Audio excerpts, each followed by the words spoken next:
ela não é uma erva para um terreiro de candomblé ter ela dentro de casa. Porque ao mesmo tempo que ela é fria, ela é quente. Você é que vai saber como é que está a sua temperatura. Então, portanto, tem gente que vicia, tem gente que não, tem gente que fuma numa boa. Esse que vocês ouviram é Tata Mutaime, sacerdote de um terreiro de nação Angola, aqui de Salvador. Ele vai voltar mais lá na frente desse mesmo episódio. Hoje, vamos falar de uma planta que é utilizada pela humanidade há milhares de anos, mas que desde o século XX vem sendo criminalizada. E ela tem muitos nomes: maconha, cannabis, ganja, liamba.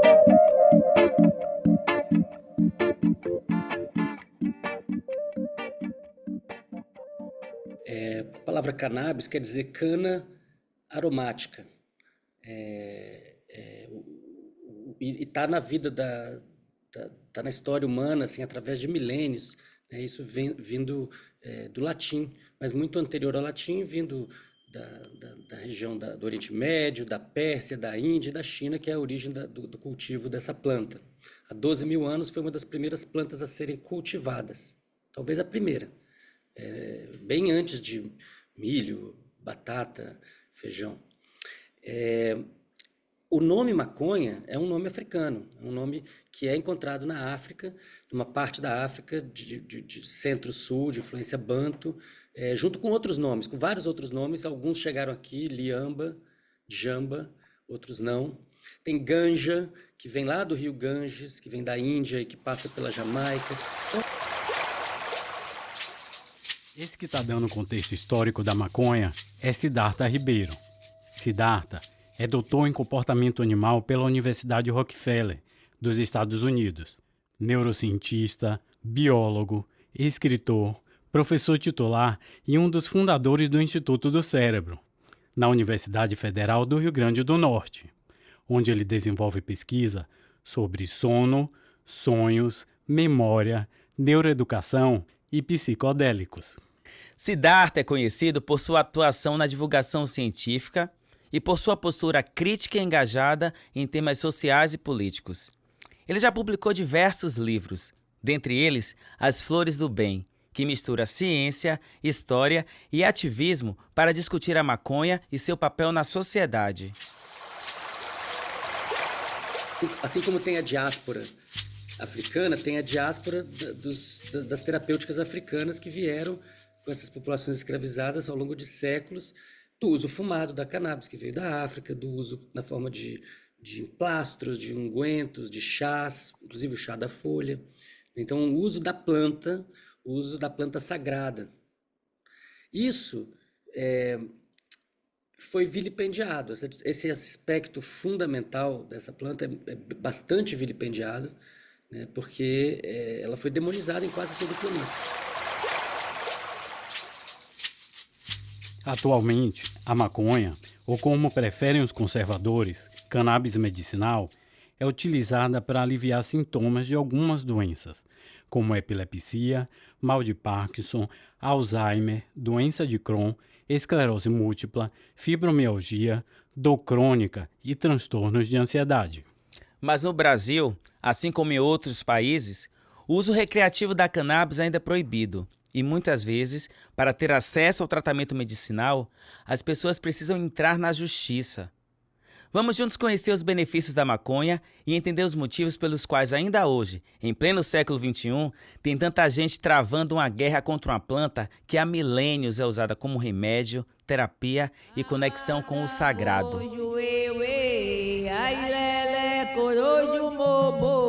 Olá, eu sou Victor Diógenes Silva e você está ouvindo o podcast Axé das Plantas, Cura do Corpo e da Alma, uma produção da Universidade Federal da Bahia em parceria com o podcast Viagem Gastronômica com o Dr. Dendê. Este projeto tem o apoio do Instituto Serrapilheira. Aqui, vamos unir os estudos do Laboratório de Neurofarmacologia aos saberes de comunidades tradicionais sobre as plantas medicinais do Brasil. E para me acompanhar nessa jornada, eu conto com uma pessoa muito especial. Chega mais, Dr. Dendê. Oi, minha gente! É um prazer estar com vocês em mais uma temporada. Eu sou Wagner Rocha, do podcast Viagem Gastronômica com Dr. Dendê. Eu e Victor vamos levar vocês numa viagem pelo mundo encantado das plantas medicinais e dos povos tradicionais. Porque sem folha, não tem sonho. Sem folha, não tem vida. Sem folha, não tem nada.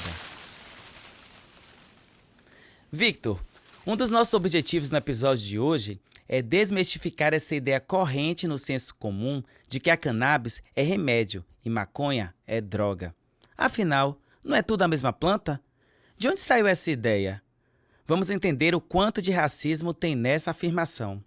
Olha, Wagner, eu como neurocientista que estuda os efeitos farmacológicos das plantas, já te adianto que cannabis e maconha são a mesma coisa. Na classificação botânica, essa planta insere-se na família Cannabácea, que atualmente compreende cerca de 10 gêneros e mais de 100 espécies, muitas das quais não produzem canabinoides psicoativos. Um exemplo amplamente conhecido é o lúpulo, utilizado na produção de cerveja, por suas propriedades amargas e aromáticas. Apesar de pertencer à família da cannabis, o lúpulo não produz tetraidrocannabinol, THC, ou canabidiol, CBD. Por outro lado, compartilha vias biosintéticas comuns de terpenoides, responsáveis pelo aroma e sabor de ambas as plantas. E tem um fato bem curioso. Você sabia que nosso corpo produz substâncias bem parecidas com os canabinoides da cannabis? Olha, Victor, eu não vou mentir não, viu? Eu só descobri depois de conversar com nossos entrevistados. Mas explica para o pessoal como é que funciona isso. Pois é, Wagner, quase ninguém sabe. A gente tem um sistema chamado endocannabinoide. Esse sistema é composto por receptores como o CB1 e CB2, enzimas e substâncias produzidas pelo próprio organismo, que são os endocannabinoides, como a anandamida e a 2-AG. O sistema endocannabinoide funciona o tempo todo. Está funcionando agora, enquanto a gente está aqui batendo esse papo. Esse sistema ajuda a manter nosso corpo em equilíbrio. Ele regula nosso humor, para a gente não ficar nem muito ansioso, nem muito para baixo. A produção dos endocannabinoides no nosso corpo também pode ser estimulada por uma série de fatores, como prática regular de exercício físico, técnicas de meditação, alimentação balanceada, rica em ácidos graxos poliinsaturados, como ômega 3 e ômega 6, presentes na dieta mediterrânea. Quer dizer que podemos aumentar a produção de endocannabinoides em nosso corpo através da alimentação? Que massa, Victor! Tenho certeza que ingredientes da culinária baiana também podem dar essa contribuição. Não é, minha gente? Peixes, grãos integrais, oleaginosas e castanhas são riquíssimos em ômega 3 e ômega 6. Olha, Wagner, a gente pode sim aumentar a produção de endocannabinoides através da alimentação, mas isso não vai deixar as pessoas com aquele efeito mais perceptível do consumo da maconha. Vai ser mais uma coisa de bem-estar mesmo. O sistema endocannabinoide está presente principalmente no sistema nervoso central, onde os receptores CB1 são mais abundantes e regulam funções como humor, memória, dor, apetite e coordenação motora. E no sistema imunológico, onde predominam os receptores CB2, eles ajudam na modulação da inflamação e da resposta imune. Ah, então é por isso que a maconha é utilizada para o tratamento de tantas doenças. Inclusive, eu estou pescando aqui na nossa pesquisa que o sistema endocannabinoide foi descoberto na década de 1960 pelo químico de origem búlgara, radicado em Israel, Rafael Mecholam, justamente a partir dos estudos com a cannabis. A partir da década de 70, foram realizados os primeiros estudos sobre o efeito do CBD em doenças do sistema nervoso, passando a evidenciar seu efeito benéfico no controle da epilepsia e depois no tratamento de dependência de drogas de abuso. Na década de 80, o CBD passou a ser investigado contra ansiedade e psicose. E só a partir da década de 90 que passou a ser investigado como um composto neuroprotetor e com potencial uso em esclerose múltipla e doenças neurodegenerativas, como a doença de Huntington, Alzheimer e Parkinson. Mais recentemente, estudos evidenciaram os efeitos benéficos do CBD no tratamento de depressão e esclerose lateral amiotrófica. Esses dados podem ser encontrados em um artigo de revisão publicado pelo grupo de pesquisa do professor Francisco Guimarães, da USP de Ribeirão Preto.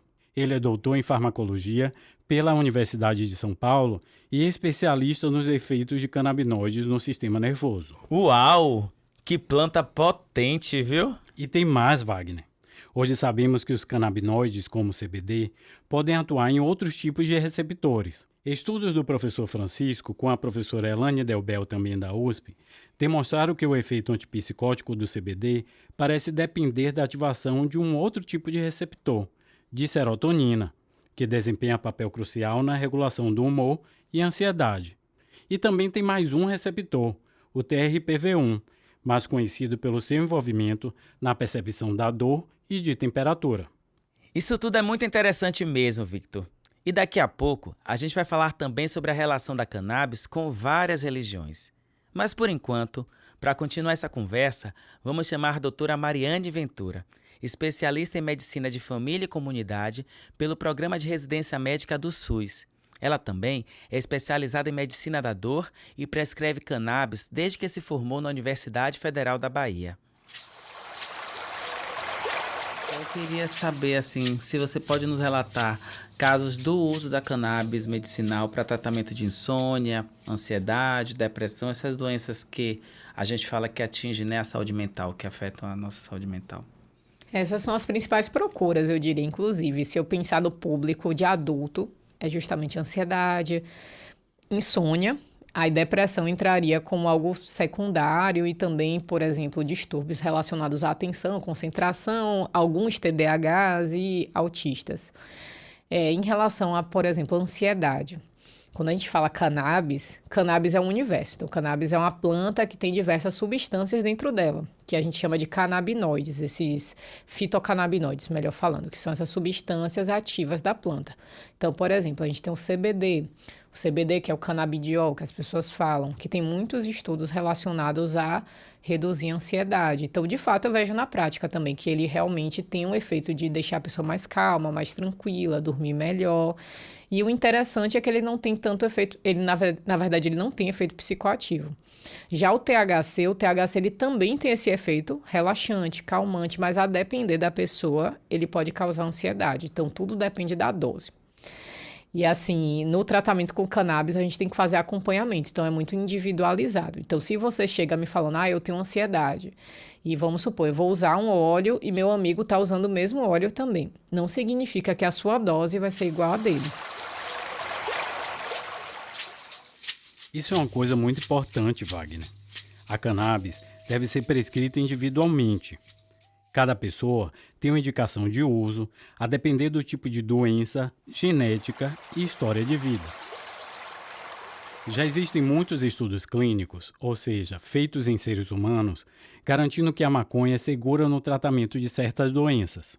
No entanto, existem restrições ao uso da cannabis em gestantes, crianças e adolescentes. Como todo medicamento, também pode apresentar riscos e restrições de uso, principalmente na população jovem, com o cérebro em desenvolvimento. Pesquisas têm demonstrado que a presença de determinados genes, traumas de infância e uso de maconha, principalmente entre adolescentes, pode gerar surtos psicóticos. Uma maior concentração de THC encontrada na maconha também parece favorecer o aparecimento de mais efeitos adversos. O THC em grande quantidade pode levar a um quadro adverso, paranoia, até psicose, né? Mas isso pode ser mitigado pelo CBD. Toda substância tem grupo de risco. Agora, os da cannabis são bem conhecidos, são grupos relativamente restritos, podem ser bem protegidos com informação de boa qualidade. A nível populacional, quando você olha grandes amostras e estudos e meta-análises de vários estudos, está claro que o uso precoce e abusivo de cannabis é ruim. Ele é ruim para adolescentes e pode estar associado a prejuízo cognitivo e com repercussão acadêmica. E ele pode ser ruim para a formação do sistema nervoso durante a embriogênese. Então, na gestação e também quando as mães estão dando de mamar, é contraindicado o consumo de cannabis. Siddhartha Ribeiro nos contou ainda mais sobre os efeitos do THC, CBD e outros compostos da maconha. Existe uma emergência de evidência sólida, com ensaios clínicos aleatorizados, bem controlados, com placebo e tal, mostrando que cannabis tem realmente múltiplas indicações. E a gente sabe que depende muito da composição molecular, mas também depende da genética do indivíduo. A mesma cannabis que pode ser ansiolítica para um indivíduo, pode ser ansiogênica para outro indivíduo. Isso é uma coisa importante da gente entender. As interações moleculares, os efeitos comitiva dos diferentes canabinoides, terpenos e flavonoides, que são as 3 grandes categorias de moléculas presentes na flor, né? Em outras partes da planta também. A gente sabe pouco sobre as outras partes da planta. O que a gente sabe até agora? A gente sabe que tem forças opositoras ali nessa terapêutica, o THC e o CBD, que embora sejam moléculas muito parecidas, quase idênticas, têm efeitos quase opostos. Então você poderia dizer que o THC tende a ter efeitos antidepressivos na maior parte das pessoas. O CBD tem efeitos ansiolíticos na maior parte das pessoas. Siddhartha fala sobre o efeito comitiva, que também é conhecido como efeito entourage. Este conceito diz que os compostos da planta funcionam melhor juntos do que separados. Esses compostos da cannabis, quando combinados, potencializam os efeitos terapêuticos, além de se equilibrarem por suas ações antagônicas. Essa relação de oposição fisiológica, metabólica, né, dessas duas moléculas, ela gerou muito interesse científico. E como o CBD é benigno, pode ter riscos em doses altas e tal, mas é muito, muito, muito benigno para todo mundo pode tomar, não tem problema. A vulnerabilidade para o CBD é muito mais restrita do que para THC. Basta dar uma passeada rápida pelo PubMed, um sistema de busca na base de dados da Medline, onde se encontram artigos de investigação em biomedicina. E já podemos nos deparar com evidências de que o CBD se destaca em estudos clínicos para o tratamento de esquizofrenia, ansiedade e insônia. Já a associação CBD-THC tem sido mais testada em pacientes com dor e fibromialgia. A maconha tem um potencial medicinal muito maior do que já se conhece hoje. Segundo Siddhartha, ainda há um grande caminho a ser percorrido nas pesquisas. Isso tudo é um conhecimento impressionante para uma terapêutica muito fina, personalizada, muito bacana. Você tem o Yin e o Yang com CBD e THC para poder fazer essa terapêutica. Só que são 2 moléculas, faltam 498. A gente sabe aí, tirando o THC e CBD, a gente sabe um pouquinho do CBN, um pouquinho do CBG, um pouquinho do THCV, um pouquinho das formas ácidas, mas assim, muito pouco mesmo, pouco, tem pouca pesquisa feita. Então, o que é o lado bom disso? O lado bom é que tem muito espaço para muita pesquisa, muita inovação, muita descoberta científica, interessante, útil. Victor, eu sempre soube que existiam 2 tipos de cannabis, a sativa e a índica. Você explica isso melhor pra gente? Wagner, segundo o Plants of the World Online, o gênero cannabis é atualmente reconhecido como contendo uma única espécie aceita, a cannabis sativa. As variações conhecidas como índica e ruderalis são tratadas como subespécies ou variedades dentro da cannabis sativa, refletindo adaptações morfológicas e químicas a diferentes ambientes e usos. A classificação exata ainda é tema de debate científico, com algumas abordagens reconhecendo múltiplas espécies e outras abordagens propondo uma única espécie com ampla diversidade. Os diversos cruzamentos entre essas variações, tanto por processo natural quanto pela participação humana ao longo da história, tornaram a classificação científica da cannabis uma tarefa muito difícil para a ciência moderna. Ah, tem a ruderalis também, né, menino? E esses tipos de cannabis têm efeitos diferentes, né? Tem sim, Wagner. A cannabis sativa é uma das mais conhecidas e difundidas. Ela é originária de regiões equatoriais, como Colômbia, México e Sudeste Asiático. A sativa é uma planta alta, com folhas finas e estreitas. Suas flores tendem a conter maior concentração de THC, o que resulta em efeitos mais estimulantes, criativos e eufóricos. Então quer dizer que a sativa é a mais psicodélica, a mais procurada para uso recreativo, né? Depende do que se queira. Tem gente que prefere efeitos mais relaxantes, sabe? Atualmente, muitas variedades de cannabis são híbridas e misturam traços das duas ou até das 3 subespécies. E a cannabis índica vem de onde? Ela serve para quê? Bom, a índica é nativa de regiões montanhosas e frias do sul da Ásia, como o Afeganistão e o Paquistão. Suas plantas são mais baixas, robustas e com folhas largas e densas. O efeito da índica tende a ser relaxante e sedativo. Isso se deve, em parte, à maior concentração de CBD. Portanto, é muito usada à noite para aliviar dores, insônia e ansiedade. Já a ruderalis é menos conhecida. Ela é originária de regiões mais frias da Europa Oriental e Sibéria. A ruderalis é uma planta de porte pequeno e cresce rápido, independente da quantidade de luz. Isso é uma característica bem interessante para o seu cultivo. Ela contém baixos níveis de THC e muitas vezes é cruzada com a sativa ou com a índica para se obter efeitos mais potentes.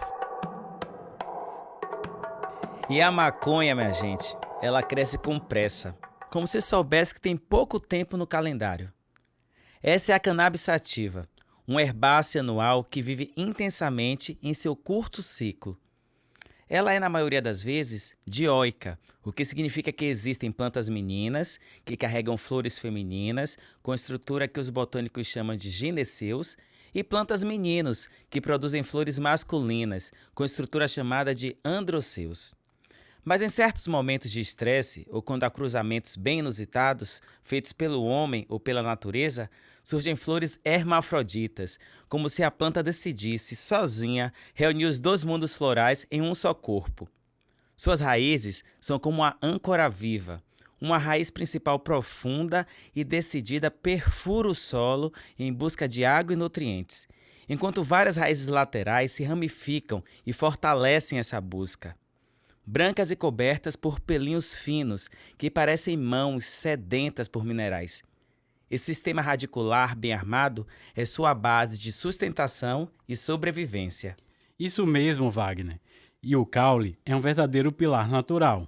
Reto, estriado, cresce com rapidez e pode chegar a impressionantes 5 metros de altura. Dos seus nós brotam ramos com braços bem distribuídos, que sustentam as famosas folhas e as inflorescências aromáticas.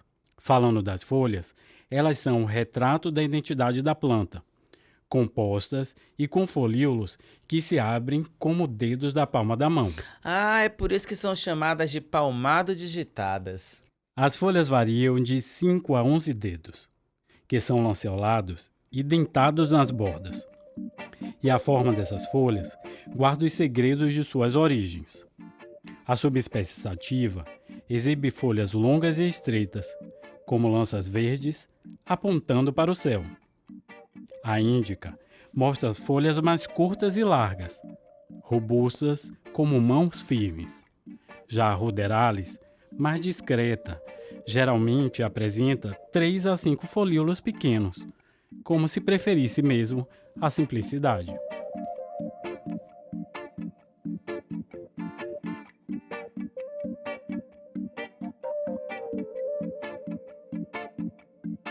Como a gente falou lá no comecinho do episódio, a maconha é usada há milhares de anos para fins medicinais, recreativos, terapêuticos e também espirituais.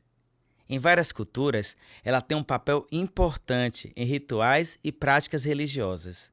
No hinduísmo, por exemplo, é comum o uso da cannabis na forma de bhang, uma bebida feita com leite e folhas da planta, especialmente em festivais dedicados ao deus Shiva. Na China antiga, o taoísmo usava a erva em incensos e preparações para alcançar estados de meditação mais profundos. Já no sufismo, uma vertente mística do islamismo, alguns grupos usam a erva para entrar em êxtase espiritual.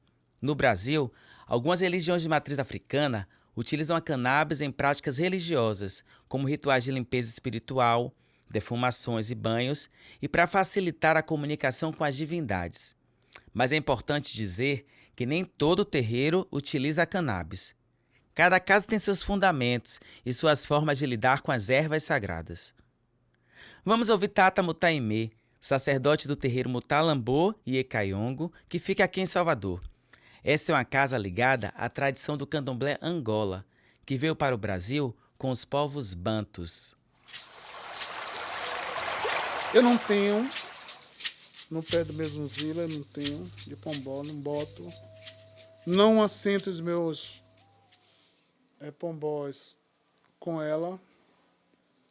Primeiro que é uma erva que você não pode mostrar ela para quem você vai trabalhar. A pessoa não pode saber, a pessoa não pode ver. Olha o mistério que ela tem. Tá? A pessoa não pode ver, principalmente ver o trabalho. Né? Então eu uso muito ela fora do meu terreiro, vou para um lugar muito distante, para um lugar que aquela pessoa que eu estou trabalhando não passe mesmo, pelo menos bons anos, não passe por aquele lugar, onde tem muita árvore, muita água.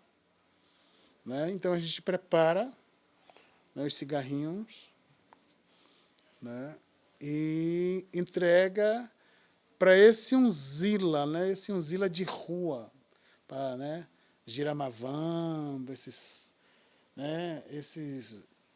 inquice que é mais de rua, de giro, para eliminar, para tirar esse vício. Né? Mas também você pode usar ela para memória, né? Mas tudo você tem que saber usar. Tudo você tem que saber fazer essa alquimia. Ela é uma erva que ela é para ser trabalhada com os mistérios. Então, é uma erva bem bacana, porque ela pertence a unzila e a lemba, ou seja, ela passa por esse processo, né, por todos os inquices, que passa pela água, que vai para a terra, que puxa o ar, mas ao mesmo tempo ela é quente, mas ao mesmo tempo que ela lhe dá lucidez. Se você fumar ela demais, você perde a lucidez, você cai em outro lugar. Vocês ouviram Tata Mutar usar expressões como inquices e inzila, né? Antes de prosseguirmos, deixa eu explicar rapidamente. Tata Mutaimê é sacerdote de um candomblé banto. Por isso, em sua casa, são cultuados os inquices. Eles seriam os equivalentes aos orixás, divindades nagôs, e aos voduns, divindades jeje. Apesar de poderem ser relacionados, eles possuem diferenças profundas, que eu vou simplificar didaticamente aqui. Cada orixá tem suas características, domínios, cores, comidas, cânticos e rituais específicos. Essas divindades são portadoras de axé, a força vital e dinâmica do universo. Já no panteão jeje, a organização em famílias de voduns. Seus rituais são marcados por cânticos e danças específicas, e eles também se manifestam em seus iniciados. Nos candomblés banto, como de Tata Mutaimê, são cultuados inquices, que, assim como os orixás, têm seus domínios, cores, rituais e formas de manifestação. Embora guardem semelhanças com orixás em suas atribuições, seus nomes e, por vezes, a forma de culto e rezas são distintos. Assim, quando Tata Mutaimê se refere a Inzila, ele está falando do inquice Pambo Ingila. A palavra Pambo, em quibundo, significa encruzilhada, atalho, fronteira, enquanto Ingila significa caminho, estrada. Assim, o nome Pambo Ingila já revela a sua essência, o senhor dos caminhos, das encruzilhadas e dos atravessamentos. Ele é associado ao orixá Exu e ao vodum Lebá. Entendi. Eu imagino que, assim como as divindades recebem nomes diferentes em cada nação de candomblé, existam também variações na forma de chamar folha, né? Sim, Vitor. Inçaba são como as folhas e ervas de uso litúrgico, são chamadas nos candomblés banto. Na língua iorubá, as folhas recebem o nome de euê, e na língua fon, dos candomblés jeje, as folhas são chamadas de amã. Tem outra coisa muito interessante, Wagner. Lembra que Tata Mutaime abriu o episódio falando que a cannabis é uma planta quente e fria ao mesmo tempo? Eu tenho certeza que essa referência é justamente aos 2 compostos principais da maconha. Ela é fria por causa do CBD e ao mesmo tempo quente por causa do THC. É, Vitor, a sabedoria ancestral é incrível mesmo, né?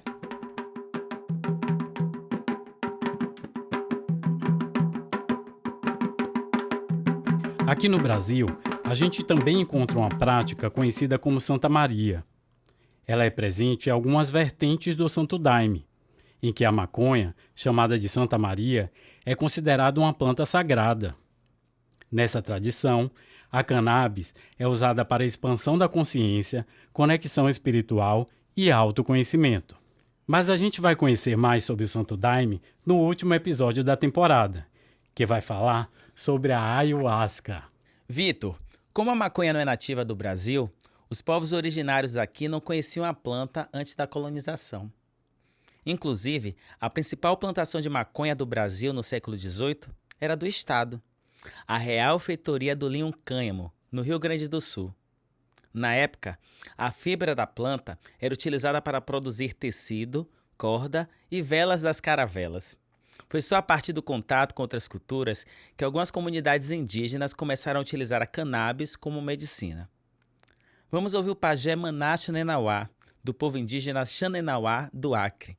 Essa etnia é composta por cerca de 2.500 pessoas, divididas em 15 aldeias. Na cultura dos povos originários, o pajé é quem faz a cura através das plantas medicinais e dos espíritos da floresta.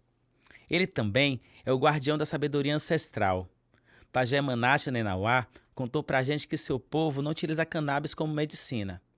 Mas ele conhece o ritual e diz que a cannabis, que os indígenas chamam de churu, é uma planta medicinal sagrada.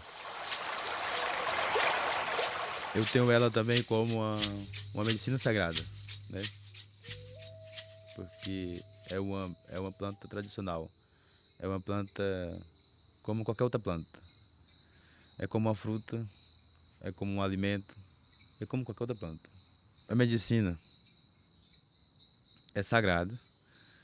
Como todas as coisas sagradas, você tem que ter respeito com ela, né?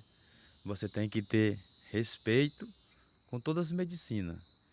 E você tem que ter respeito com você também quando você for utilizar essas medicinas. Porque quando uma coisa é sagrada, você não vai utilizar de qualquer forma. Se é sagrado, você tem que utilizar ela da forma do ritual, da forma certa. Utilizar para fazer o seu rezo, para você rezar, para você cantar, para você estudar. Você tem um objetivo com ela. Mas se você utiliza para, às vezes, só curtir a energia, só curtir a força, ela tem o espírito dela. Assim como nós temos o nosso espírito, são duas forças espirituais. Eu tenho a minha, eu tenho a sua, mas a gente tem que trabalhar a energia junto. Porque se você não consegue trabalhar, ela vai impor a energia dela para cima de você e chega um momento que ela vai encantar você. Encantamento é o que as pessoas falam ao viciar. Para nós é encantar. Essa planta é sagrada, poderosa, ela encanta você e passa você ser dominado por ela. Vitor, e já que estamos fazendo essa conexão entre a maconha e o sagrado, vamos conhecer a religião Rastafari, que tem raízes afrocentradas e forte influência judaico-cristã, mas um judaísmo ancestral.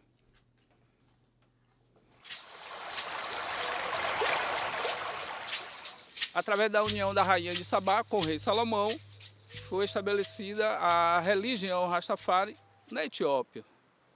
E ao contrário do que a galera pensa de que a coisa se formou na Jamaica, que eu acho que é um equívoco, na Jamaica se amalgamou, de fato, né, e ressignificou o que já havia sido começado em África, na Etiópia. E por isso o Rastafari é uma religião. Se não fosse uma religião, não teria uma divindade, que é Jah, não teria algum dos símbolos, o leão da tribo de Judá, a estrela de Davi. Esse que você está ouvindo é Sidney Rocha, músico da banda de reggae Quebra Nagashi, formado em teologia e uma das lideranças do movimento Rastafari aqui de Salvador. Ele explicou para a gente que o movimento Rastafari é religioso, político e cultural. É uma resposta à opressão e ao racismo, e que promove a reconexão com as raízes africanas e resistência ao colonialismo. Vale lembrar que o movimento Rastafari foi muito difundido pelo reggae, especialmente por Bob Marley.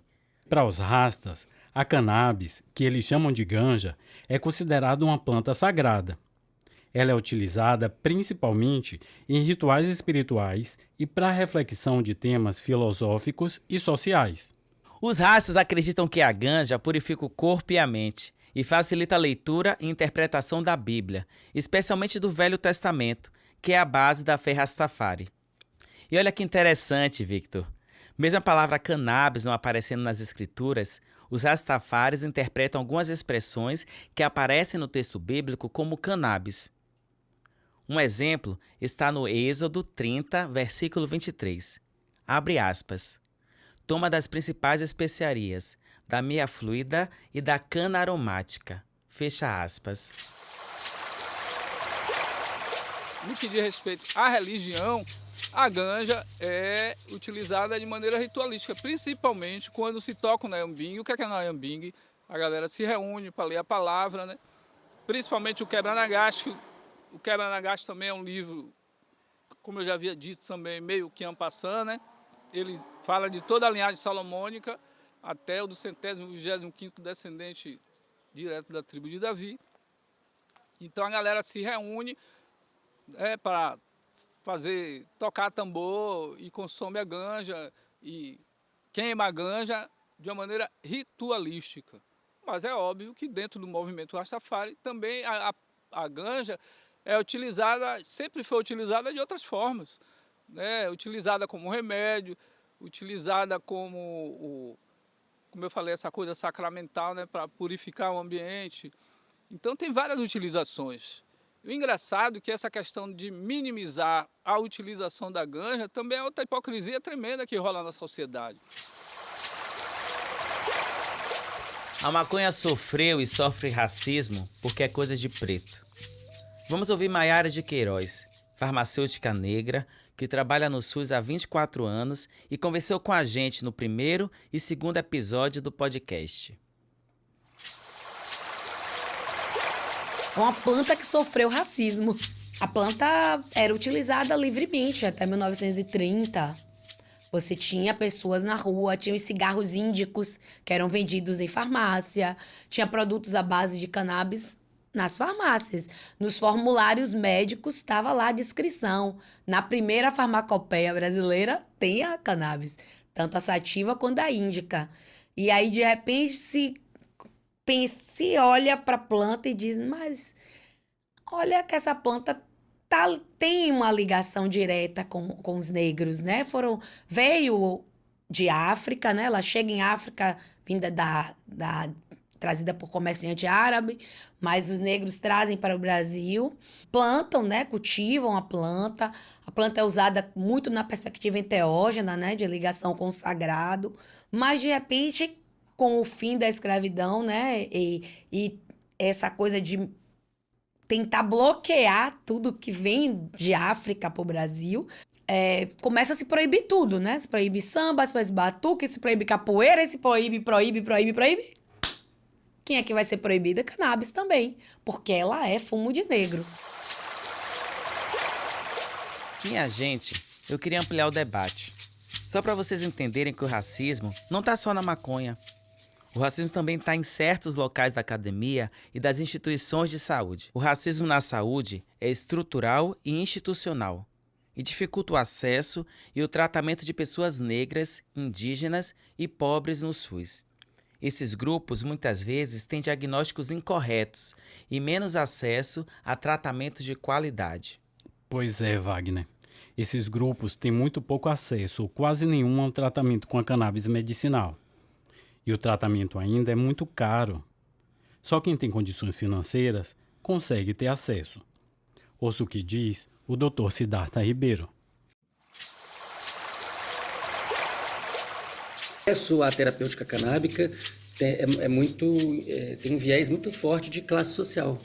Quem mais tem acesso à medicina canábica hoje são as pessoas de classe média ou de classe alta que têm informação suficiente para poder obter de várias maneiras diferentes e recursos. Isso começou a mudar entre os anos de 2010 e 2015 com um processo extremamente rico, interessante, que continua em curso, que é a formação de associações de pacientes. Então, isso permitiu baratear o acesso para alguma coisa da ordem de 10% do valor de farmácia. E isso, evidentemente, deu acesso a muitas outras pessoas. Então, uma pessoa que antes pagava R$2.000, R$3.000 por mês para ter uma terapêutica canábica, passou a poder se tratar por R$200, R$300 por mês, 10% daquele valor. Agora, R$200 a R$300 por mês hoje no Brasil é para o andar de cima. A massa da população não tem R$200 para dar em remédio nenhum. Para reduzir os custos da cannabis medicinal, existem muitas iniciativas, né, Vitor? Verdade, Wagner. A proposta de plantio doméstico e de plantio associativo segue um modelo cooperativado, de baixíssimo custo. Já existem convênios em andamento com universidades e institutos de pesquisa, responsáveis por garantir a dosagem correta, as especificações técnicas e a detecção de possíveis contaminantes, como fungos, por exemplo. Para que essas iniciativas aconteçam, minha gente, é preciso regulamentar o plantio da cannabis. E esse processo está em curso com o projeto de lei 399 de 2015, que está tramitando no Congresso. Esse PL busca justamente regulamentar o cultivo, a produção, a pesquisa e a comercialização de remédios à base de cannabis. Mas isso tudo só para fins medicinais e industriais. De qualquer forma, esse PL pode democratizar o acesso à cannabis medicinal. Siddhartha, que já está nessa batalha há muito tempo, sabe que ainda assim existe um problema que está relacionado não só ao racismo que a planta sofre, mas também a questões econômicas. Qual que é o problema? O problema é que o debate é feito de uma forma que faz a maconha parecer algo muito complicado, muito difícil, muito que tem que ter porta tripla, câmera infravermelha 24 horas, segurança armada, código QR, muro de não sei... Então, quando você trata a planta como se ela não fosse uma planta, você fala assim, não é como se fosse carqueja, boldo, alecrim, lavanda. Não, isso aqui é plutônio, isso aqui é césio. O que na prática acontece?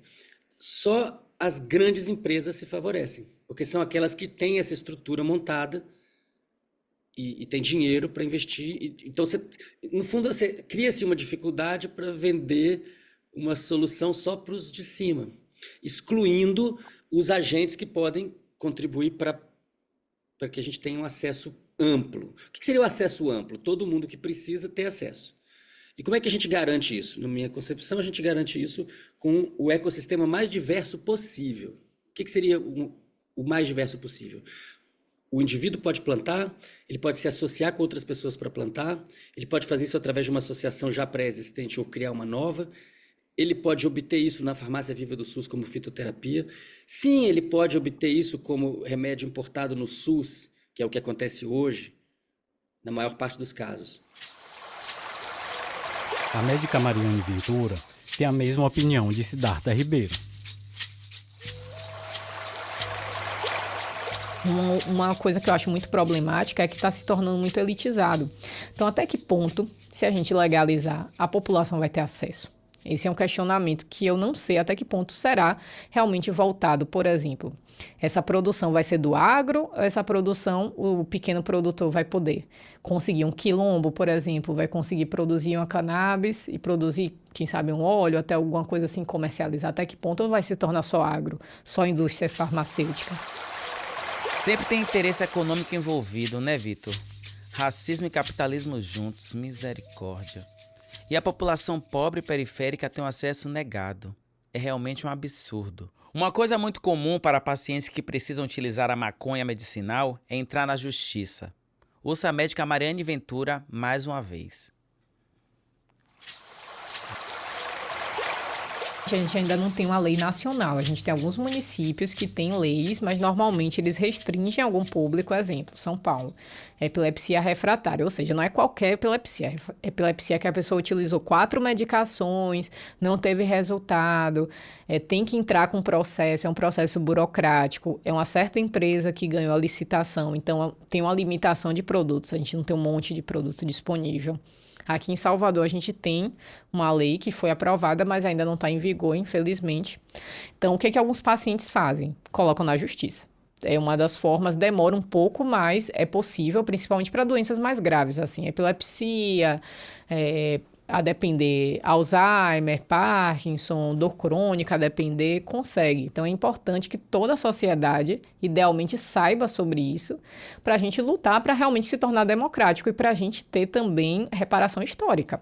Porque se continuar sendo, vou usar esse termo mesmo, maconha de branco, não se tornar realmente uma maconha para todo mundo, a cannabis acessível para todo mundo, para as pessoas pretas, a gente não vai ter reparação histórica de todas as pessoas que morreram por conta da guerra às drogas, de todas as pessoas que foram criminalizadas, de que foram estigmatizadas. A gente não vai ter uma reparação histórica. Siddhartha e muitos outros pesquisadores, médicos e ativistas acreditam que a maconha deve ser legalizada, não só para pesquisas e tratamento de doenças. Então o uso recreativo também deveria ser liberado? A gente tem que discutir melhor a relação entre uso terapêutico e uso recreativo. Porque hoje tem uma situação sui generis no Brasil. A última pesquisa do Datafolha, que tem uns 6 meses, 75% da população dizendo que é a favor do uso medicinal. Então, se a pessoa está com a dor, tudo bem se tratar com maconha. E é mais ou menos a mesma quantidade de pessoas, 75% das pessoas, dizendo que são contra o uso recreativo. Ou seja, maconha para lidar com uma dor, sim. Maconha para ouvir a Maria Bethânia, não. Mas as pessoas têm que começar a entender que aquilo que é recreativo já em si é um tanto terapêutico. Vitor, a gente ainda tem muito que caminhar nessas questões sobre a descriminalização e a legalização da maconha. Pois é, Wagner. Enquanto esse debate não avança, quem mais sofre são as pessoas que podiam se beneficiar com o acesso pleno à cannabis. Seja para o tratamento de uma doença, para praticar suas religiões ou para o uso recreativo. Mas a verdade, Vitor, é que a maconha já faz parte da vida de milhões de brasileiros. Mesmo que a lei finja que não vê. A gente precisa parar de tratar isso como tabu e começar a discutir com seriedade, com base na ciência e na justiça social. A gente termina o episódio de hoje com a reflexão de Sidney Rocha. Então, para mim, todas as coisas são puras, todas as coisas são boas. A má utilização das coisas é que são ruins. E no caso da ganja, uma planta que é boa para a alma, para o corpo e para o espírito, não pode ser uma coisa ruim. Uma coisa criada por Jah não pode ser ruim. Se você ainda não ouviu os outros episódios do Axé das Plantas, Cura do Corpo e da Alma, aproveite e bote para tocar no Spotify ou no YouTube. Aproveite e segue a gente lá no Instagram, @Axé das Plantas. Já tá seguindo? Obrigado. Lá você encontra muitos conteúdos relacionados às plantas medicinais e conhece um pouco mais dos bastidores das nossas gravações. Ei! Aproveita e ativa o sininho no Spotify e no YouTube para não perder nenhum episódio novo. Axé das Plantas, Cura do Corpo e da Alma é uma produção da Universidade Federal da Bahia, em parceria com o podcast Viagem Gastronômica com Dr. Dendê e o apoio do Instituto Serra Pilheira. Os 5 episódios dessa segunda temporada são apresentados por mim, Wagner Rocha, e por Victor Diógenes Silva. Queremos deixar um agradecimento especial a todas as pessoas que ajudaram a dar vida a esse podcast. Nossas entrevistadas e entrevistados: Equedicinha, do terreiro da Casa Branca, Mãe Índia, do terreiro do Bogum, Mãe Lele e Equed Laís, do terreiro Ileaxé Oxum Omire, Tata Mutaimê, do terreiro Mutalambô e Ecayongo, Mestra Japira Pataxó, Pajé Maná Xanenauá, Xanquani Runicuí, sacerdote Santos Isidro Oviedo Torre, o neurocientista Siddhartha Ribeiro, o músico Sidney Rocha, a médica Mariane Ventura e a professora e farmacêutica Maiara de Queiroz.